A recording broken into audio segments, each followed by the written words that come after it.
Assalamualaikum warahmatullahi wabarakatuh. Di sini dengan saya Muhammad Bamiuddin akan menjelaskan mengenai pengaruh keputusan strategis bagi perusahaan.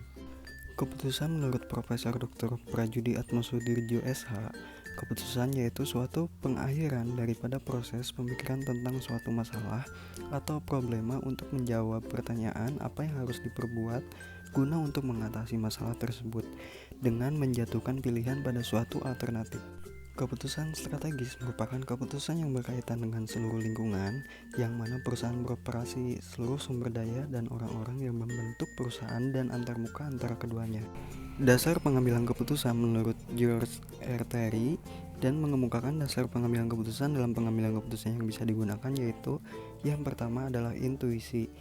Pengambilan keputusan menurut intuisi memiliki kelebihan dan kekurangan. Pengambilan keputusan ini berdasarkan perasaan sehingga mudah terpengaruh karena perasaan mempunyai sifat yang subjektif. Lalu yang kedua, pengalaman.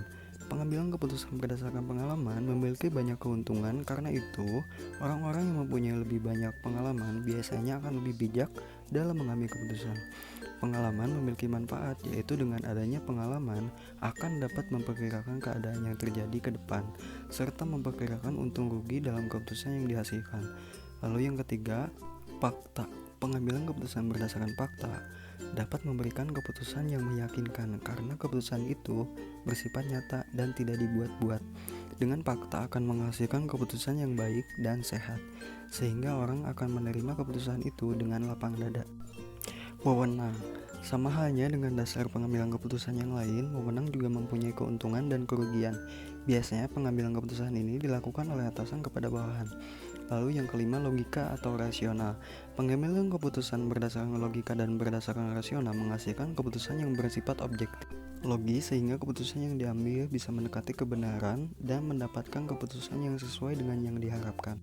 Faktor-faktor pengambil keputusan menurut Terry tahun 1989, faktor yang harus diperhatikan dalam mengambil keputusan yaitu yang pertama, semua hal yang berhubungan dengan pengambilan keputusan perlu untuk diperhitungkan.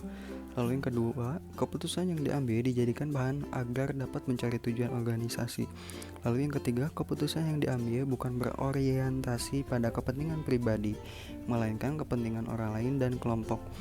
Yang keempat, jarang sekali ada satu pilihan yang memuaskan. Dan yang kelima, pengambilan keputusan diubah menjadi tindakan fisik dari tindakan mental.